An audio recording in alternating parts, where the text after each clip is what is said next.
Okay, welcome to note set 25A, where we'll start chapter 6, and this will be our first exploration of these things called eigenvalues and eigenvectors. There's my pointer, eigenvalues and eigenvectors. And first exploration, we're just going to kind of poke around and see what these things are and see what we can figure out about them. And maybe see a couple reasons why they're useful, although we'll see that some more later on. And as I've said, these play a huge role in a lot of electrical and computer engineering problems. They just crop up all over the place. And so before we get into the specifics of what eigenvalues and eigenvectors are, we need to kind of change our viewpoint just a little bit. So we've been solving this linear problem where A is known, B is known, and our job is to try to figure out what X goes in here so that when we do multiply A times that X, we get some known B. That's solving an equation. It's algebraic. This is why it's called linear algebra. But what we're going to do is switch gears into something that pops up a lot in electrical and computer engineering, where we're viewing the matrix A as a transform that we use to operate on or do something to some known vector X. And so we know A, we know X, and we just simply do this multiplication to get Y. And clearly this is a much different problem. I mean, solving this seems hard, and we've spent a lot of time figuring out all the ins and outs of that, how to do it, when it has a solution, when it doesn't have a solution, when it has a unique solution, when it has infinite solutions, all that kind of stuff. Here it looks like why would we even spend time talking about this? It's pretty simple. In one of the first few sets of notes, we learned how to do this multiplication. So we do it and we get a Y. But that's really not what we're going to be looking at. In fact, this will be so important that we'll spend chapters 6 and 7 talking about this. And in fact, when we get to the notes for chapter 7, we'll start off with this same slide again to just kind of reiterate this. So instead of solving, we're not really solving for Y, we're just making the vector Y. So let's say what's the big deal about transforming X into Y? Why do we want to even do that? And the answer to that is a very long answer. One that will be answered for you hopefully as you go further into electrical and computer engineering and take some of the more advanced courses and some of the junior level classes, senior level classes, and especially when you get into some of the graduate level classes learning about this viewpoint. So there must be enough meat there to occupy electrical and computer engineers over several years of coursework. So what's the deal here? So here's some areas where this viewpoint becomes very, very popular and useful. So areas like signal and image processing. So if you're interested in how radar works or sonar works, believe it or not, this idea of transforming a vector X into some new vector Y plays a huge role in that. And even in things like speech recognition and facial recognition, we find these things useful. And we'll give you some clues in just a little bit as to why these things are so useful. In control systems, we use these concepts a lot. We use it to model the effect of aircraft flight control.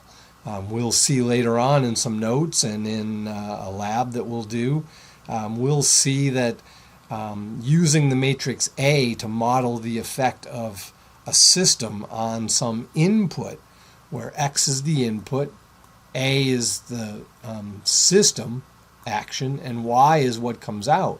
So we're interested in studying for how do we choose particular A to make the output behave the way we want for a given set of inputs. So that happens in flight control and autonomous cars and things like that.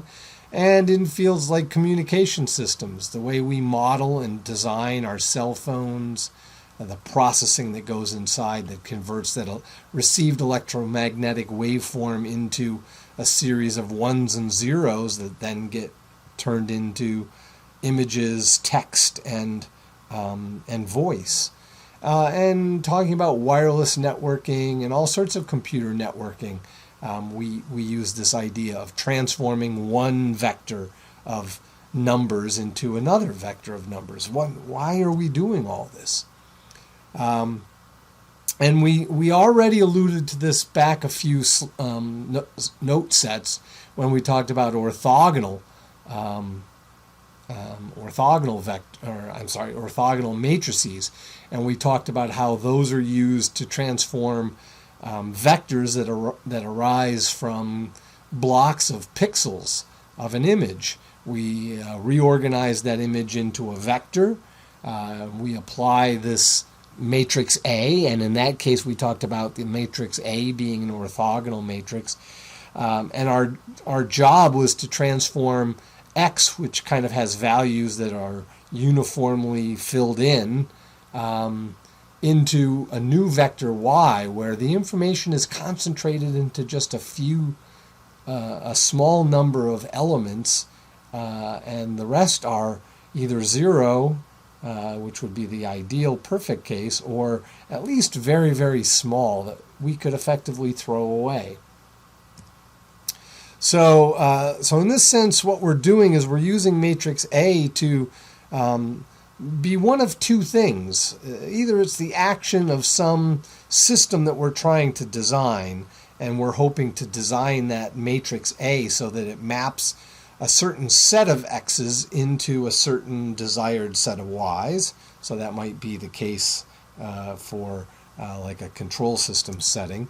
Or it's doing some processing that we're converting the vector X, which we view as a signal that contains information, and it transforms it into a new vector Y, which for some reason is better for us to do what it is that we want to do with it. So, we talked about the data compression or image compression, JPEG. We transform the signal X, the original image, into a new vector Y that we can more easily and efficiently store. Or in the case of speech recognition, X holds the samples of the speech that someone spoke. We transform it into Y by applying some special matrix A, and then we can, from that Y vector, extract just a certain subset of things that we use to try to essentially recognize what was said. So this lies at the heart of a lot of different really exciting, interesting things in electrical and computer engineering. Again, my background is electrical engineering, so I know a little bit better where these things go on, at least in some areas of electrical engineering. Computer engineering, I know there's a lot of this going on in various types of networking and things having to do with computer security and things like this. So when we are using this transform view of a matrix, and we're not solving AX equal to B, but rather trying to figure out if I want to do something helpful to convert X into something more useful to me, how do I pick A? The ideas of eigenvalues and eigenvectors are extremely important in that setting. So, control systems, facial recognition, speech recognition, wireless networking, radar, these eigenvalues and eigenvector things that we'll learn about very shortly just pop up naturally as a necessary and extremely important tool. So let's look at what are these eigenvalues and eigenvectors, and when we finish chapter 6, you'll have a better understanding of this. And then in chapter 7, we'll go and look a little more deeply at this idea of using matrix as a transform. So we've got some vector x, we apply a matrix A to it, and it's going to give us a new vector, which on the previous slides we were calling y, but more evocative, we can call it ax. Ax is the new vector. So this matrix A acts like some sort of function or a machine. So we've got the machine A, some vector x goes in, and the new vector ax comes out. So it's like a meat grinder. We put meat in, meat is the vector x, A is the meat grinder, and the ground meat is the vector that comes out. And we'll come back to that analogy of a meat grinder in just a little bit. So we're going to limit ourselves here to n by n matrix for now. When we're talking about eigenvalues and eigenvectors, it is strictly for n by n matrices. So we've got some n by n matrix A, and we know that we can shove an x into it, and out will come some other vector. And we've seen some examples of this. We've seen rotation matrices, we've seen reflection matrices, we've seen projection matrices. And for the most part, we've looked at using those matrices to change it, to change the vector. And when we talked about JPEG, we talked about using the matrix to concentrate the information into a small number of elements. So those are all about changing, putting x in and changing it into something new. And that's generally what we want the matrix A to do. So it seems odd that we would be asking about, for some given matrix A, which vectors could I put in there that get mapped into essentially themselves, just a scalar multiple of themselves. So here's the picture down at the bottom, and here's the equation. So I take V, and we're doing this in R2, so our matrix would be 2 by 2 in this case, but we can do this in an arbitrary n-dimensional space. We just can't draw it there. So I take this vector V, which lies right there. Let me clear that off now that I've muddied it up. We've got the vector V. It defines a line. I chose the dash. It continues on forever in both directions.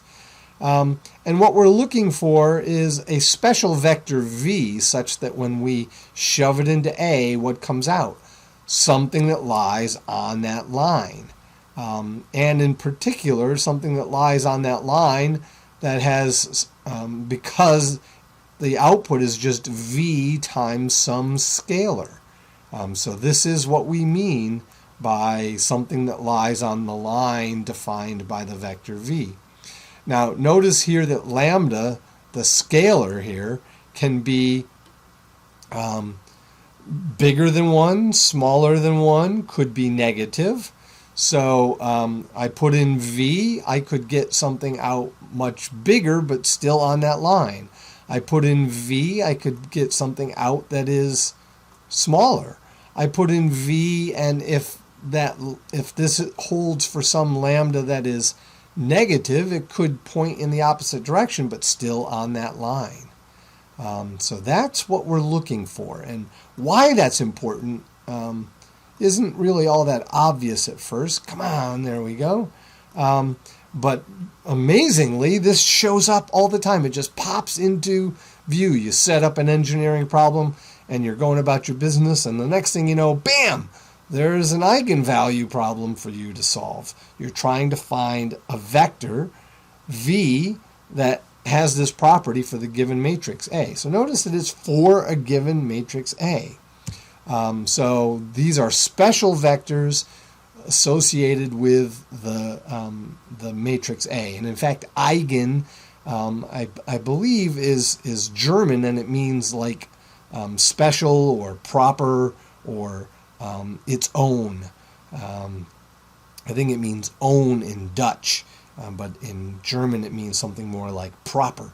So it's the proper vector, or its own vector, special for A. So the vector that has this property is called an eigenvector. And for a given A, most vectors will not have this property. Only a certain few special ones will have this. And as we'll see, if we have an n by n matrix, there will be at most n vectors that have this characteristic. And to each v, there will be one specific lambda that's called its corresponding eigenvalue. So the scalar lambda is that eigenvector's corresponding eigenvalue. So that's what we mean when we talk about eigenvalues and eigenvectors. It comes to this equation. And this is an important definition. This is how we define it. If you've ever seen these things before, you may have floating around in your head, oh, something to do with the matrix and the identity matrix and a determinant, and you do something with that. For some reason, that's the one thing that people tend to remember, but it really is the least important thing to remember. It's useful, but if you're going to remember one thing about eigenvalues and eigenvectors, remember this. This is the fundamental definition of what we're talking about. So let's look at an example. So here's a simple 2 by 2. So we're talking about R2. So it's a transformation matrix A. So we're not interested in solving AX equal to B for a given B and finding X. We're interested in studying what does A do to different vectors as we stick them through.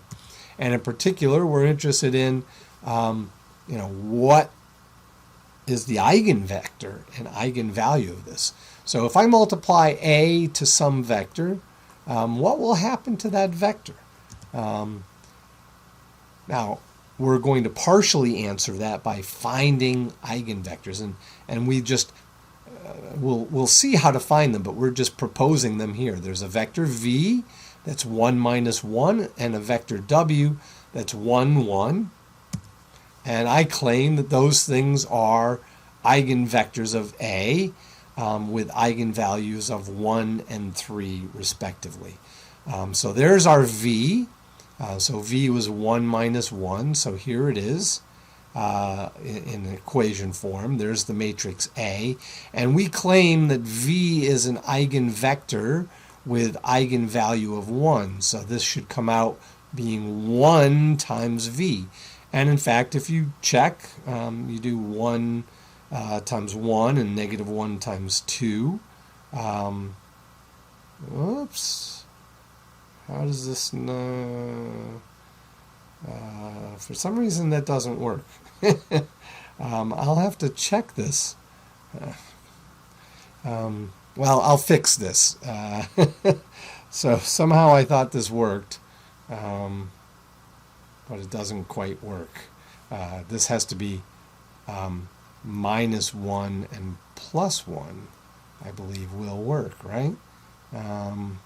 Yeah, so that will work. Then I get minus 1 and plus 1. So this would not be along here. This would be actually over here.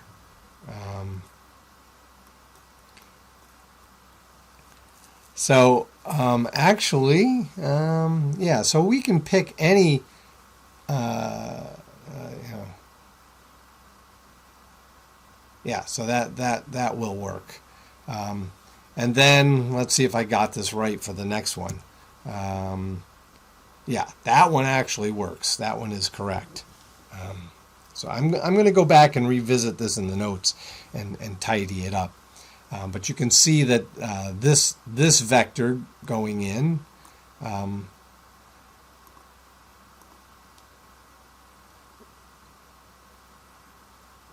so actually this would work if I chose my eigenvalue to be negative 1.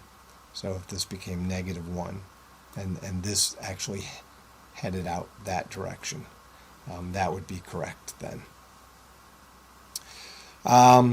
So we can see what we're talking about graphically here. and we can see what we're talking about graphically here. So in this case, the eigenvalue is 3, and so it stretches it longer. But the key is that if it started on that line, it ends up staying on that line. And above, so we saw how the eigenvectors get mapped, but that only works for those special vectors. And so now let's just pick one that's 1, 0 and see that that lies along this horizontal axis, and it gets mapped to something that is not collinear with that. So that's clearly not an eigenvector. So as I said, for a given matrix A, these are special vectors that kind of characterize or tell you the nature of the matrix A. And that's kind of how we use them in a lot of these applications. We may have a matrix A and we're trying to understand its behavior in mapping different vectors. Or alternatively, we may have in mind that we want a matrix A that will have a certain characteristic, and then we can build it based upon it desired eigenvalues and eigenvectors. So, as I've already alluded, in many applications, these problems show up, and one area is so-called dynamic systems, and we'll have a lab on that later on. So dynamic systems are covered in controls, signal processing, and also things like power systems and things like that. So it may not be clear why this happens, but in these areas, it's important to be able to, keep looking at higher and higher order powers of A. And so remember I said A is acting like a model of the system. And in control systems, we have kind of like a feedback system where the output gets fed back into the system in some sense.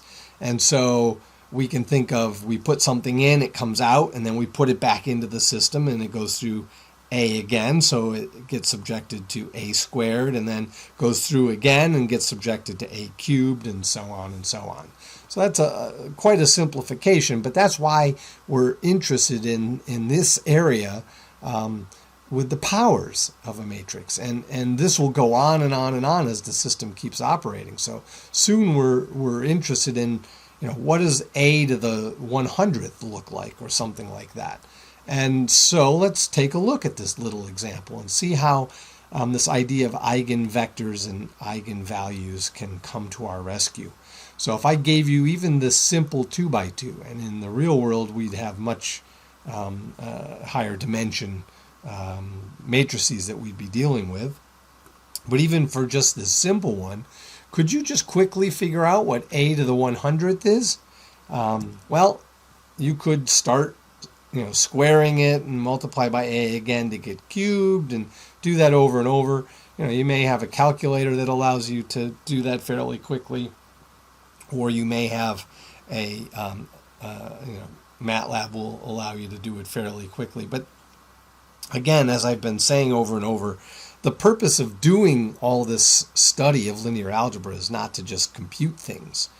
It's to understand what the computations could tell us, or to help us understand, if I want this to happen, how do I make it happen? That's the design aspect. And so you can't do design by just saying, well, I'm going to just try computing this. Oh, crap, that didn't work. Okay, try this one. Oh, crap, that didn't work. You need insight. So understanding how the behavior of A to the nth power behaves as n grows bigger and bigger and bigger for a given system that you're trying to design, maybe. Now that's insight. So let's see how this all works. Now, I can tell you pretty confidently, and I didn't have to multiply A 100 times, there's an easy way to figure out what A to the 100th is for this given matrix and many other matrices. And I claim for this given matrix, it looks like 0.6 on each of the elements of the top row and 0.4 on each of the elements on the bottom row. And notice that I've got lots of zeros here. And in fact, I could extend these zeros quite far before I'd hit anything other than a zero in a decimal place. So let's see if we can figure out how we can get that and how this concept of eigenvalues and eigenvectors can help us understand this, so that when we are trying to design a dynamic system, maybe a self-driving car, and we would like to have it behave a certain way, looking at the eigenvalues of some matrix A that's involved in the design of that control system will help us understand this is how we should design that system so that it will safely navigate through a turn or something like that. And this really gets into the heart of a matrix. So let's look at this example and see how we can compute the eigenvalues and the eigenvectors for this. So what we're trying to do is solve this. Now when we say solve, now we have a new problem. It's not ax equal to b. And I told you that we were looking at this as a, A as a transform, but now we're going to slip back into solving an equation, but this is a little different. This is actually a nonlinear equation now because x shows up on both sides, and we're not only solving for x, we're trying to solve for lambda.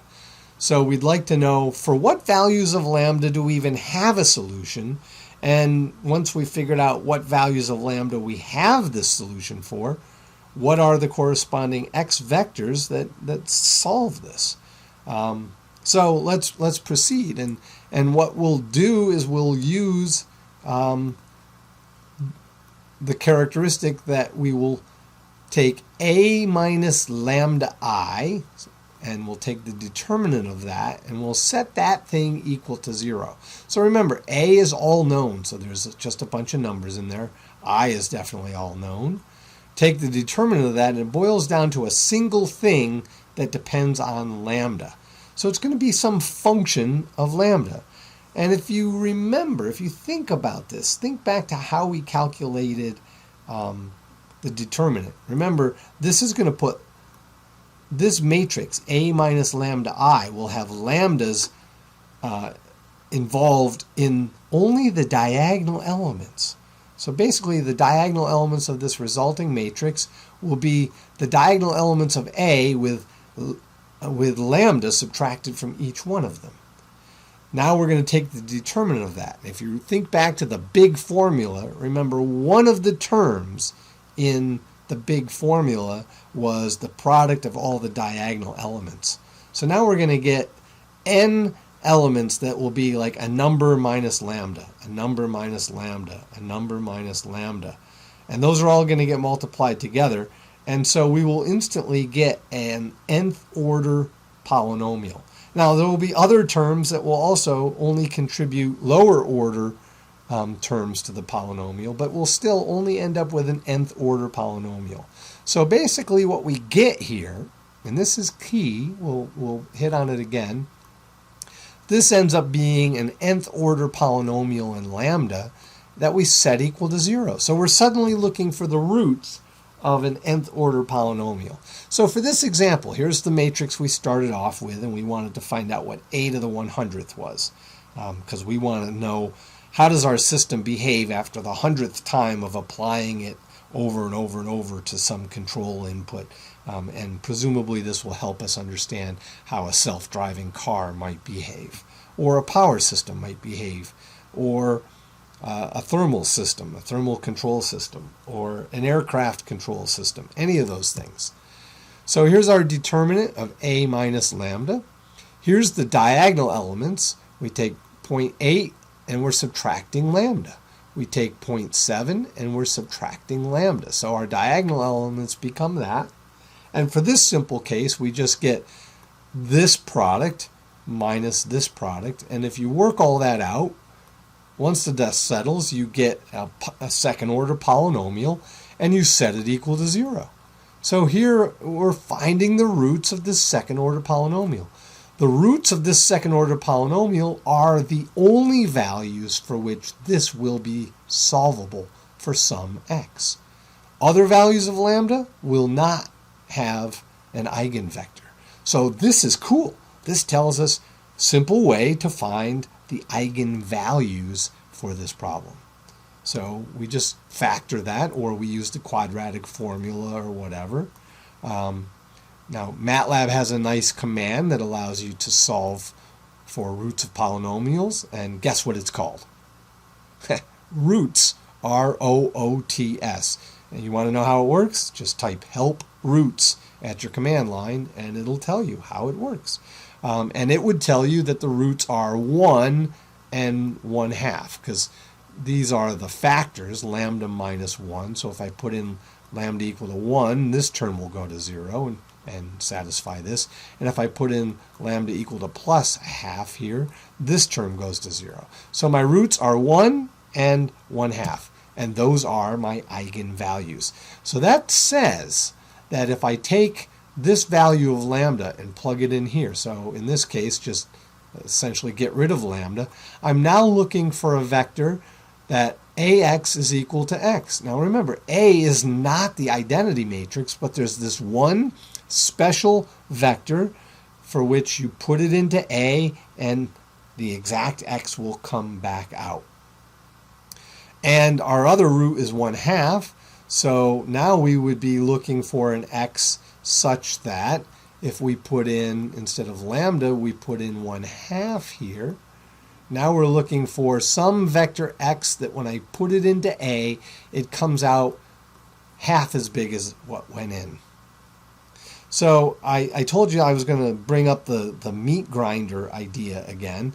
So these matrices are like meat grinders, and eigenvectors are like special meat. So it's a magic meat grinder, actually.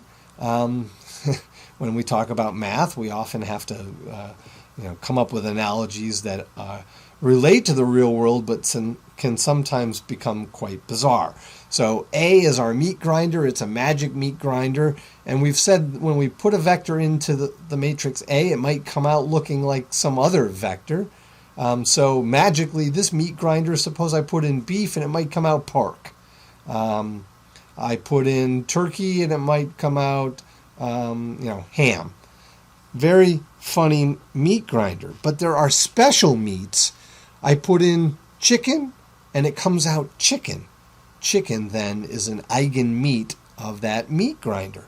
And here's the funny thing. I put in 1 pound of chicken in, I get 1/2 pound of chicken out.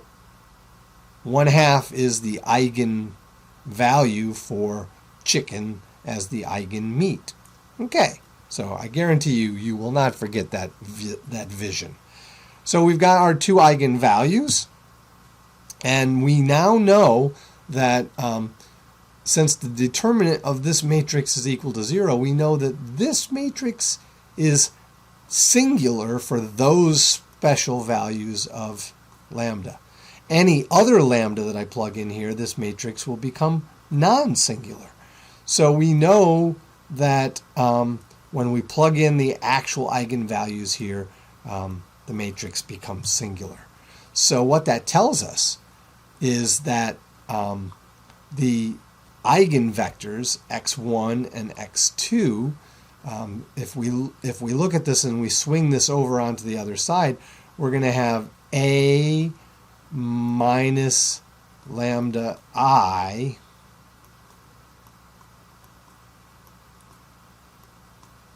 times x is equal to 0. So that comes from this formula. We're just rewriting it this way. And we'll go through this again in a little bit more detail, but this is just trying to motivate the idea here.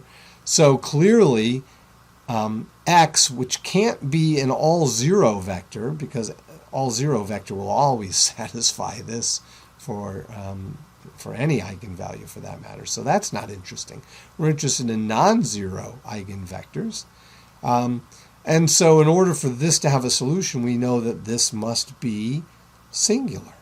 And so all that's saying is that the eigenvectors are, the eigenvector corresponding to a given lambda is the vector that's in the null space of this matrix.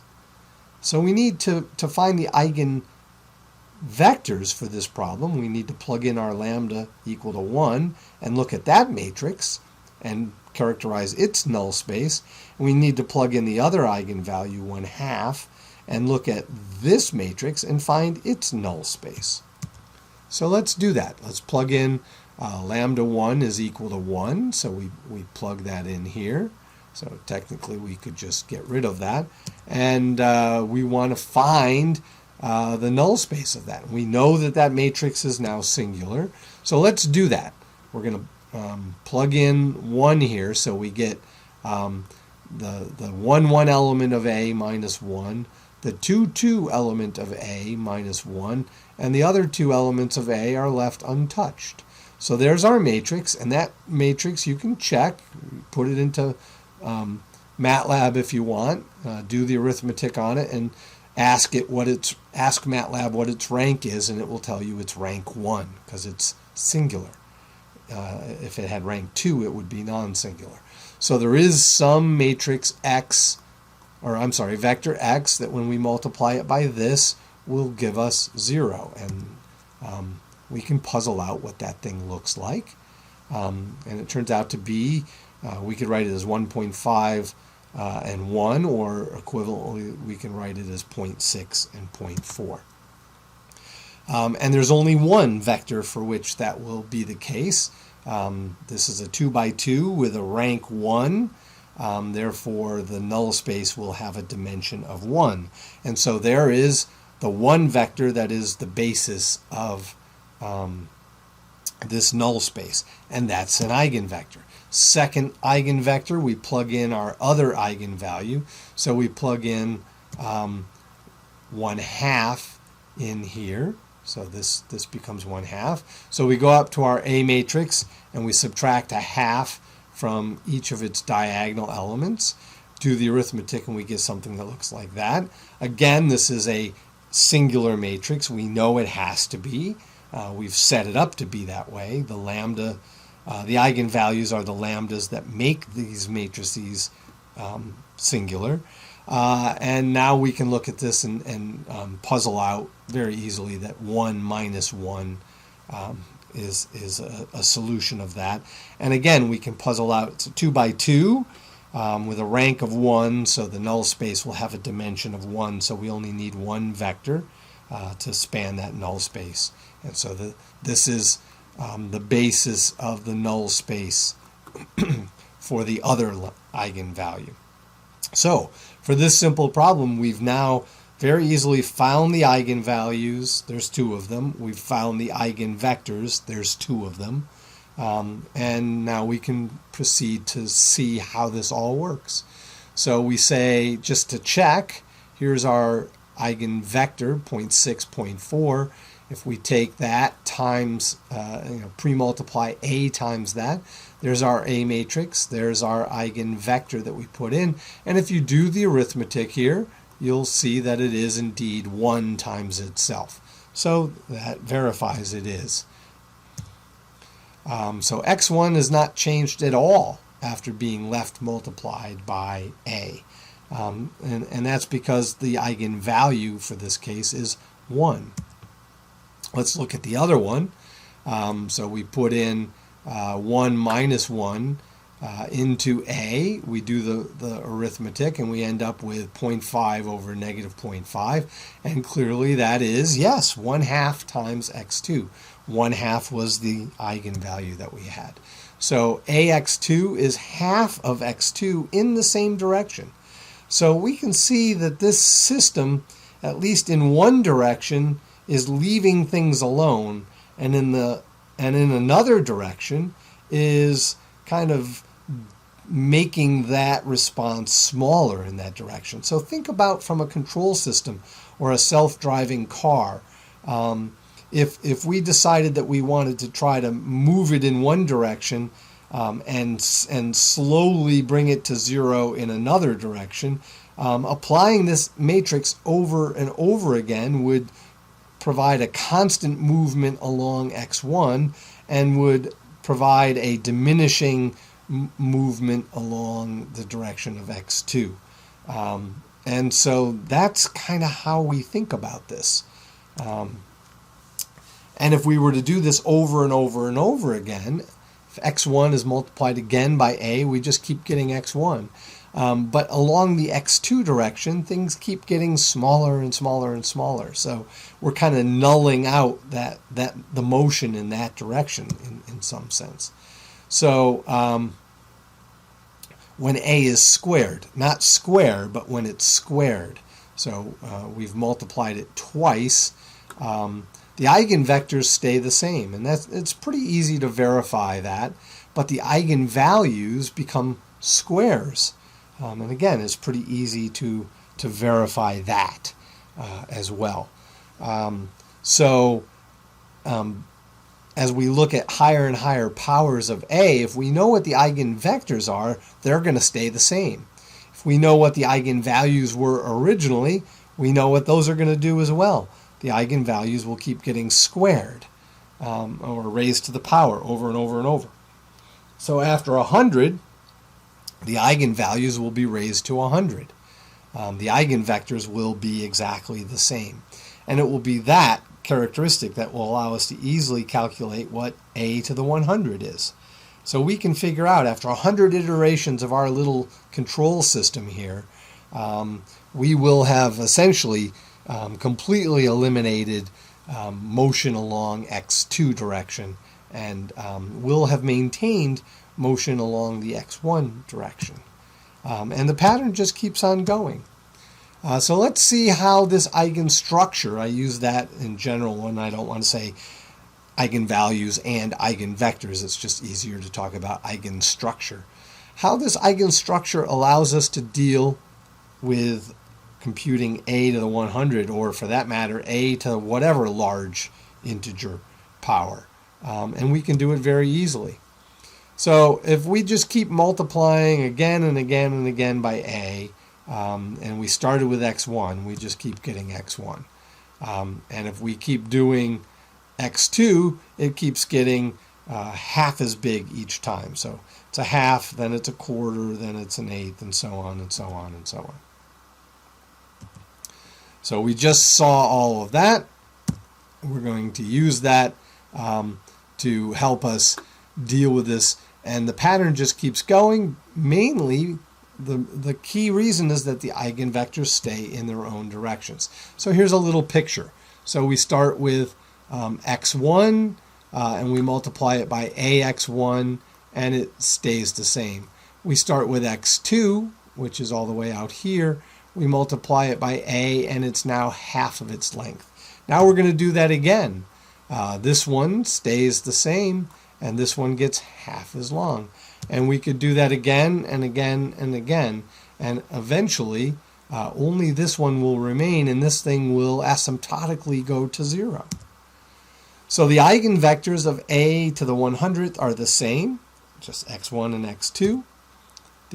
Any other vector that I'm operating on over and over and over will change directions, but it's these eigenvectors that play a key role. The eigenvalues of a to the 100, well, 1 and 1/2 raised to the 100, which the second one is a very, very small number. Now, what we can do is we say other vectors do change directions, but notice that the two eigenvectors that we ended up with were linearly independent. So in that case, we can write any other vector in terms of the two eigenvectors. So we can take the first column of a, which is not an eigenvector, but we can write it out as x1 plus 0.2 x2. There will be a unique way to write that out. And so there is that. And remember, this is like an eigenvector. This is a scaled version of an eigenvector. And so now if I multiply this thing by a, I can figure out how this works by passing a through to here and a through to here. But each of these are operating on something lying along an eigenvector. So very easy to figure out what it is. And so we can show that it will be x1, because x1 was this part, and then we'll have 0.2 x2 times 1/2. And so we can very easily figure out what that is. So any vector is multiplied by A. We can decompose it here in terms of each of the eigenvectors, and each of those eigenvector components has the effect of the matrix according to what its eigenvalue does. So if we think about a to the 99 times that first column, so this will actually give me the first column of a to the 100, right? Because I'm thinking about taking a to the 99 and I'm multiplying it through just the first column, and then I'm going to talk about multiplying it by the second column. And so what do I get? In this case, I get x1 plus 0.2x2, which was the component that we had over here. But now that's going to be times 1/2 to the 99. And we can figure out that this thing becomes, whoa, I don't know why that did that like that. Let me try to clear this off. This thing, let's see if we can do that right, becomes a very small vector, and the only thing that's left is x1. And so we now know, at least to the degree of approximation that this very small vector allows us to look at, the first column of a to the 100th is going to be that vector, plus 1/2 to the 100th times 0.2. So it's going to be like 0.60000000000, lots and lots of zeros before you hit anything that's not zero. So as engineers, it's effectively 0.6 and 0.4. So we now have that. So we now know that the first column of a to the 100 is just effectively this. So at this point, the eigenvector x1 is a steady state because the eigenvalue is equal to 1. So it doesn't change. x2 in this case is a decaying mode because its eigenvalue has magnitude less than 1. And so when we're designing systems, we sometimes want one steady state in one direction, but in another direction we would like responses to decay in that direction. And so that's how we choose these things when we're designing it. So this particular matrix that we're looking at here has a special characteristic. It's called a Markov matrix. And if there's time, we'll talk more about Markov matrices later. The name Markov, very famous Russian mathematician who developed lots of stuff that's used in computer engineering for dealing with networking systems and queuing systems and things like that, and also in various electrical engineering fields like dynamic systems and things like this. So a Markov matrix is just a matrix that has positive elements and every column adds to 1. And so you can check that for this matrix. So that's just a comment in passing. So here's an example of a Markov process that we use to model real-world things and or things that we build, or model scenarios that we would like to try to either understand and predict or try to simulate and study. So if today is sunny, maybe we can say that the chance of being sunny tomorrow is 80%. So it's pretty likely that if today is sunny, the next day is going to be sunny. Okay, maybe I'm not talking about Binghamton here. And the chance of rain for tomorrow is 20% if it's sunny today. But if today is rainy, the chance for sunny tomorrow is only 70%. So not quite as likely as if it was sunny today. And the chance of rain for tomorrow is 30%. Okay, clearly I'm not talking about Binghamton. Now, these kinds of models lead to something known as a state diagram, and you may have used that term in a digital logic class, and this is somewhat related to that, but this is a little bit different because This is a probabilistic state diagram that we're talking about.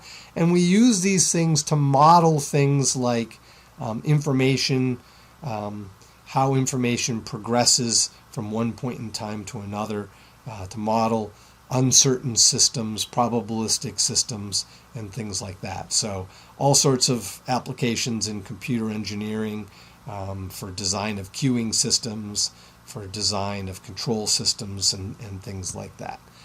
So we can draw a little picture that describes this state diagram model.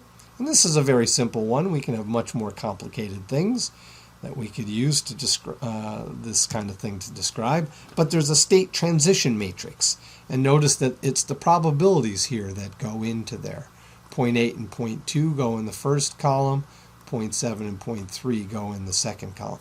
And now we can see why these things add to 1. So the first column corresponds to it's sunny today, so these are the probabilities for going to sunny or rainy tomorrow. And then the second column corresponds to it's rainy today, and so they are the probabilities of going to the next state, being sunny or rainy. So these kinds of matrices are all over the place in lots and lots of ECE applications. Real-world stuff that you use every day are designed and built and analyzed using these kinds of things. And most importantly for this chapter, the Eigen Structure of this matrix A, the state transition matrix, is crucial to being able to design these to do what we want, or analyze them to understand how they'll work. So, we don't get to design the weather system. That would be nice. But we can use these kinds of things to characterize systems that we might be trying to design. So if a system is in this state, state A, what's the probability that it'll stay in that state versus the probability that it will go to some other state? And I don't mean like New York or Pennsylvania. I mean how it's operating, the state of the system. So if you've taken digital logic, you know what I mean. Let's take a look at projection matrices from the point of view of eigenvalues and eigenvectors, or eigen stuff. So I've got some projection matrix. It's going to project, say, down into some plane that's a subspace of R3. What are the eigenvalues and eigenvectors of that? So there's a plane, our beloved blue plane there, shown as a rectangle, but remember it goes on forever in all directions. And we're showing some B vector, arbitrary vector in R3 that does not lie in the plane. So is it at all possible that B is an eigenvector of the projection matrix onto this plane? Absolutely not. There's no way that the projector will make something that lies along there. It's going to make something that lies off from the line. That's its job. So as long as B is not in the subspace we're projecting into, it's not going to lie along it, except for one case. If B were orthogonal to the plane and sticking straight out, then what happens? I apply the projector to it and it collapses into a dot. Well, it does technically lie along the line that it started on, so maybe, yeah, I think we should count that as an eigenvector. And in fact, yes, we will see. So let's first talk about two eigenvectors and eigenvalues that come from saying any vector that's in the plane already, what's going to happen to it? Remember, we said anything that lies in this plane, the projection of it onto that plane is itself. So that's exactly the concept of an eigenvector. And what is its eigenvalue? It doesn't get bigger, doesn't get smaller, doesn't flip direction, so the eigenvalue must be equal to 1. And since there are two dimensions to this plane, we really can be free to choose, as our eigenvectors, we'll choose two of them, and we can really pick any two linearly independent eigenvectors here, but sometimes it's convenient to pick two orthogonal. And since we can always normalize an eigenvector, It doesn't matter how long the eigenvector is. What matters is it gets mapped along itself. So we can always pick, for this case, we can always pick these eigenvectors to be characterized by any two orthonormal vectors in the plane. So I didn't do a very good job drawing that there. It looks like it's along B, but it's not. So can I have a third eigenvector? Well, this projector is going to be a 3 by 3 matrix, remember? And we said a 3 by 3 matrix, when we do that determinant thing, we get a third order polynomial. Third order polynomials always have 3 roots. Sometimes they're repeated, and that's what we're seeing here. This would be a repeated root, so it would have 2 factors of lambda minus 1. So we would have a lambda minus 1 times another lambda minus 1, or lambda minus 1 squared. That's what it means to have repeated roots. Now there should be a third one, because it's a third order polynomial. Got to have 3 roots. Even if they're repeated, we say, okay, there's 2 of them that are the same, but they count 2. They count twice. What is our third one? Well, that was this one when we talked about the eigenvector that would stick straight out of P. It gets projected down onto itself. It's along the line of itself. What's its eigenvalue? 0, because it ends up being length 0. So the third eigenvector is any x orthogonal to the plane of projection. We get px is equal to 0x, right? Lambda is equal to 0. So now we know for this case, we've explored that, hey, projection matrices can only have eigenvalues that are either 1s or 0s. And how many 1s will there be? There will be repeated roots for as many as there are dimensions of the space onto which we're projecting. Here is a space that is 2-dimensional, and we had 2 eigenvalues that were equal to 1.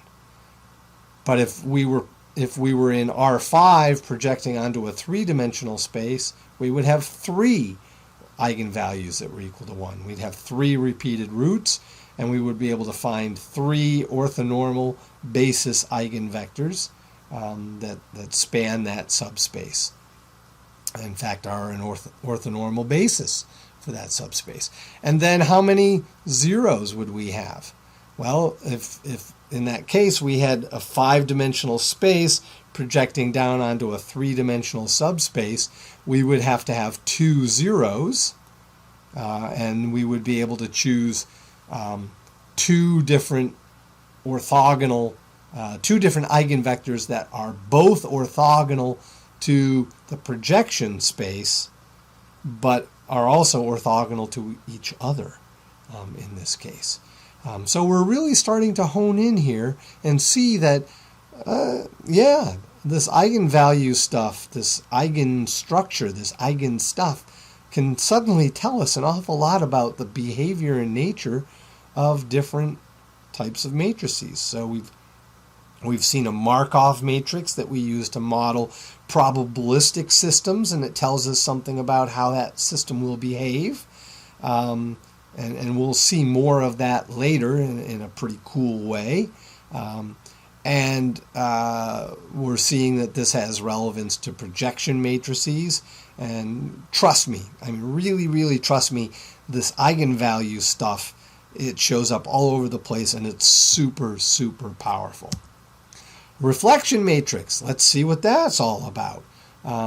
Clearly, if a matrix is reflecting from one side to the other, it can't put A back on itself unless, well, what if it was a vector that was right on the mirror, right?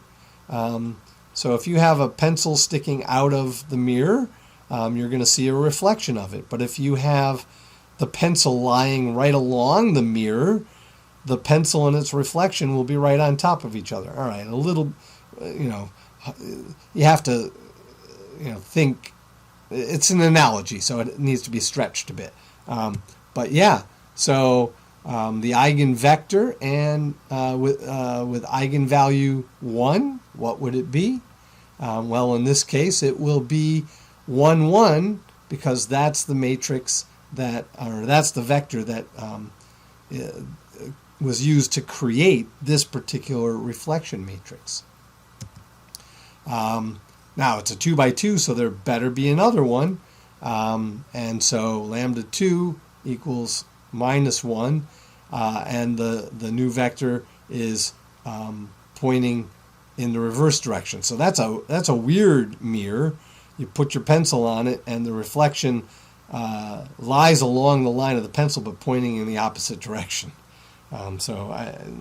Physical mirror doesn't really work that way. So there's what that one looks like if we pick minus 1, 1. And so this is our first introduction into the eigenvalues, eigenvectors. Remember how we think about eigenvalues and eigenvectors. That determinant thing is important, but it's not the key. The key is the ax equal lambda x. That's the meat grinder, the magic meat grinder. You put in chicken to the meat grinder, it comes out chicken, but only a half a pound. You put in beef, it comes out turkey, some other amount, it doesn't matter how much. The fact that it went in turkey and came out beef tells you that ain't an eigen meat of that meat grinder. But chicken goes in a pound of chicken, comes out a half a pound of chicken, that's an eigen meat of that magic meat grinder.